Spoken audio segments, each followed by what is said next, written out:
20th century was a century of war. In fact, there were so many armed conflicts that Wikipedia has to count them in 3 separate lists. The wars that were waged were more destructive than ever. Technological progress made it possible to build devices that would change the nature of conflict forever. But progress was not only happening in the machinery of war. Science as a whole was at its peak, and people achieved things that were previously considered impossible. Entire new disciplines emerged that looked at old questions from new perspectives. One of these disciplines was social psychology. It deals with the behavior and the experience of people in a social context. For example, the research of conflict is an important field of social psychology.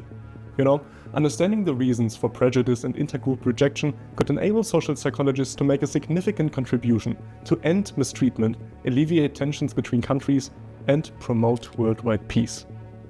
One of these social psychologists was a man named Muzafer Sherif. What he was going to do was groundbreaking, but also ethically questioned afterwards. But let's start at the beginning. He was born in 1906 in the Ottoman Empire, which went through several wars in the early 20th century. Those wars and violence left their mark on Sherif. He wanted to understand just how such things could happen. This is what defined his work as a social psychologist. In 1954, Sherif planned an experiment on group conflicts that would become famous as the Robber's Cave experiment. He wanted to study group conflicts directly, but he wanted the groups to develop in a natural environment. He thought of an environment in which he had full control over events. An environment that was not dependent on external influences. Sherif's experiment would take place at a summer camp, and the test object should be children. Boys between the age of 11 and 12. You can see them in this photo. For Sherif, children were ideal test subjects. They were easier to deceive, so their reactions would be more spontaneous and revealing. He selected 22 boys from schools. He made sure that they were as similar as possible. Similar in terms of their intelligence, their religion, their ethnicity and their social background. So possible conflict should not be due to differences between the children. Most importantly, neither the children nor their parents knew that they were part of an experiment. The children were divided into 2 groups and separated from each other. Here you can see the map of the camp. One group was accommodated here, the other here. But merely separating the children would not create the groups Sherif needed. It would only create 2 physical groups. What Sherif needed were distinct social groups. Groups with an identity. If you observe groups, you quickly recognize similarities between the members. For example, certain clothing, certain values and certain norms that apply within the group. These similarities define the group's common identity. The identity of the group significantly influences its behavior. To achieve this for the boys, Sherif planned a series of events happening.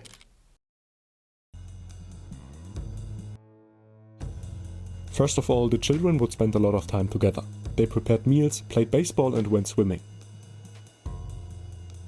They also faced challenges with goals that mattered to everyone and that could only be achieved through teamwork. For example, Sherif organized a treasure hunt where they received a reward of $10 as a group. The 2 groups were strictly kept apart during this stage. Intergroup interactions would have had consequences for the formation of the in-groups and the relations to one another. Step by step, the groups developed a common identity. One group named itself Rattlers, the other one named itself Eagles. They bought t-shirts where they stamped their name on and even designed a flag. This one will be relevant later. A song introduced by one of the boys was called Our Song. They named places in the area and claimed them as their own. In this picture you can see the children naming a lake Moccasin Creek. It's here on the map. They also developed standards of behaving. One time, a boy hurt his foot. He did not complain, it was only discovered at bedtime. From this time on, the other boys wanted to act tough as well. The children had cultivated a norm. By the end of stage 1, each group had their own names, symbols and norms. They had formed social groups. The scientists now wanted to turn the groups into enemies. They hypothesized that frustration and competition would result in negative stereotypes towards the other group. To induce competition, the scientists organized a tournament. The groups would compete as teams. The winner would get a trophy, 11 medals and 11 knives. The tournament consisted of 2 kinds of events. The first kind were events whose outcome would be clear, like baseball or tug of war. The second kind, though, were events which would be objectively judged by the counselors. For example, how well they would set up a tent. If one group would win a lot of points in the first kind of event, the counselors would grant the other group points in the second kind of event. This would assure that the groups remain head-to-head, but would maintain friction between them. In this photo, you can see the groups meet for the first time for a game of baseball. Immediately, one rattler called an eagle dirty shit. The enmity had already begun.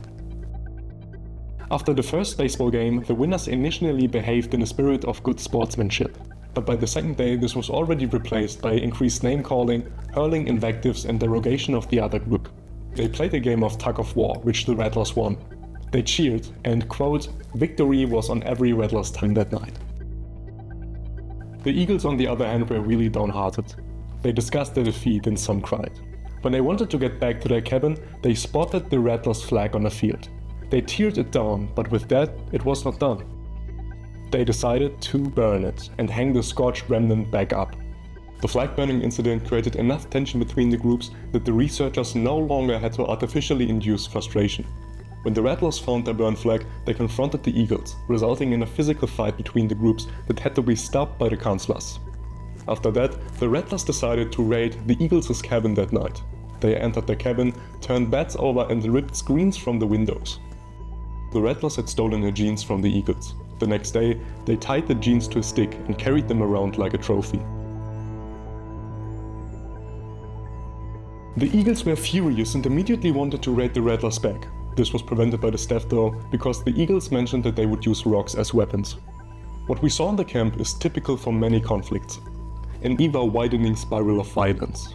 Action leads to stronger reaction, which leads to even stronger retaliation, and so on. This continued even after the tournament, when the competition for limited resources was over. Hostility didn't vanish. The scientists had created enemies. We now come to the most important stage of the experiment. Sherif said that stage 3 constitutes the crucial and novel aspect of the study. Simply, the goal was to resolve friction between the groups, to end the enmity in the camp. And first, the scientists checked whether mere contact between the rattlers and the eagles would be sufficient for that. But when they were brought together for common activities, hostility didn't vanish. There was a lot of jeering and insulting from both groups, and there was even a food fight when they were brought together for lunch. The scientists had to try other methods to resolve conflict. In his book, Sherif discussed a number of strategies that could have been tried to do so. One possible strategy could have been to introduce a common enemy. In theory, the groups would have joined forces to fight against this enemy, thereby reducing their own hostility. For example, this is what brought the US and the Soviet Union together in the Second World War, to fight Nazi Germany. This strategy would have implied conflict between larger group units, which would have been hard to implement. Instead, Sherif opted for a different strategy. The staff secretly cut the camp's water supply, creating a need for water in both groups. This common problem resulted in a common goal: to restore the water supply. The staff added additional obstacles, like placing boulders over a valve, which would ensure that the groups had to work together to resolve the problem. And in fact, they did. While working on the water problem, there was notable mingling and friendly interactions between the groups, including offers to help and a willingness to collaborate. And indeed, the groups were able to solve the water problem by working together. When the water flowed again, there were joint cheers from both groups. This one occasion did not resolve hostility completely, but the scientists staged more events in which the groups shared a subordinated goal. At one event, the children had the truck get started by pulling it with their tug-of-war rope. They called it tug-of-war against the truck. The hostility between the children was resolved further and further, until the groups were no longer enemies. But that wasn't all. They even became friends. When the counselors announced that the Eagle truck was not suitable for a planned field trip, the rattlers said that the Eagles could join their truck. They did, and during lunch, the groups mixed. On the last evening, the groups went into a cave and sang songs together. Look at the children together in the cave. You can see this effect in this graphic. The children were asked about their friendship inside and outside their group by the end of stage 2 and stage 3. You can see a strong increase in friends outside of their own group. When Sherif's findings were published, the scientific community largely praised them as groundbreaking. The origin for the fascination for the Robbers Cave experiment lay in its character. It was unique. Nothing like this had ever been done before. Well, at least it had not been done in a scientific manner before. However, there was once a situation that was quite similar. In 1951, a primary school teacher took a couple of boys onto a mound. He separated the children into two teams, assigning one to attack and the other to defend the mound. He then deliberately held back, curious to see what would happen without adult involvement. Afterwards, he reported that the groups attacked each other more and more violently as the teacher walked further away. He did not specify what happened, but he hinted at serious violence between the groups. We don't know what precisely happened onto that mound. After all, the teacher was not conducting a scientific experiment. No, his name was William Golding. He used the boys as research objects for his next novel. Its name was Lord of the Flies. You might have heard from it. The book and the following movie is a story about a group of schoolboys which were stranded on a remote island. At first, they tried to implement a reasonably civilized and cooperative society with a democratically elected leader and a clear distribution of tasks. However, this society fell apart when some of the boys split off and form a tribe, led by an authoritarian leader and the urge to hunt. A conflict arises with the other group, ending in severe violence.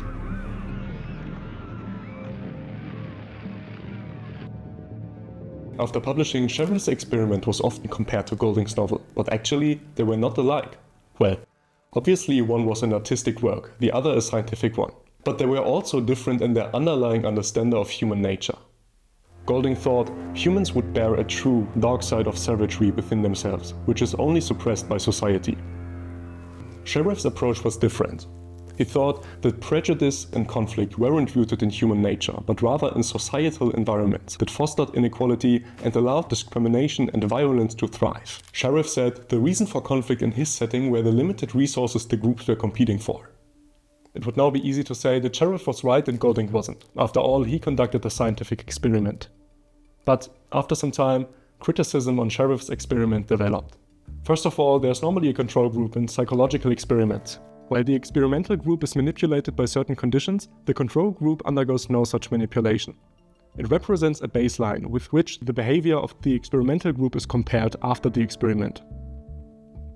Its purpose is to ensure that the behavior of the experimental group is actually only due to the manipulation of the conditions. Sherif, however, had no such control group. Strictly speaking, it's therefore not possible to conclude a causal relationship between the conditions and the result of the experiment. Sherif's theoretical model on which the experiment is based was also criticized. In his book, published 1976, social psychologist Michael Billig contradicted the fundamental formulation in Sherif's theories. He argued that Sherif actually overlooked a third group in his analysis of the situation: the group around Sherif himself. Billig argued that the experimenters actually formed a third group which significantly influenced the dynamics between the rattlers and the eagles. In order not to influence the course of the experiment, the counselors would have had to remain neutral all the time. However, the counselors had to constantly switch between the roles of camp staff and scientists. You have to imagine that there was an enormous pressure on the camp's organizer. They had to organize 2 summer camps and a large scientific experiment. It was certainly difficult to switch constantly and reliably between the roles of scientists and of camp organizers. And there is evidence for this. In fact, the Robbers Cave experiment was not the first experiment that Sherif had conducted. There had been 2 similar experiments in previous years, but they had not been completed. During one of these experiments, the children realized that the camp leaders were trying to turn them against each other. They joined forces and the experiment had to be stopped. And in the experiment 1954 as well, the children likely realized, at least partially, that something wasn't right. In a 2023 documentary, former participant Ovis Smith recalled his participation in the experiment. Quote, "We didn't win the trophy, but we should have won it. I swear. Somehow the counselors turned it around to see how we would react. That always confused me." You can see that the experiment had an emotional impact on the children. They were also probably burdened by their hostility and they were exposed to potential fights. Nowadays, the experiment would probably not be approved by an ethics committee. The deep dive into the Robbers Cave experiment can go even further. Gina has written a book where she critically takes a look at the experiment. I used it as a basis for my research. It's much more comprehensive than this video. I will link it in the description. The story of the Robbers Cave experiment is a multifaceted one. It raises questions about how science should be conducted, which boundaries can be crossed and which shouldn't. Despite all the criticism, I believe the core message of the experiment remains valid. It's a story about children becoming enemies. Not because of fundamental differences, but because of the situation they find themselves in. But it's also a story about overcoming enmity. A story about peace, about being willing to leave the past behind in order to achieve a higher goal together. We are not doomed to division. Conflict is not born of nature but of circumstance, and if circumstance can divide us, then circumstance can also unite us.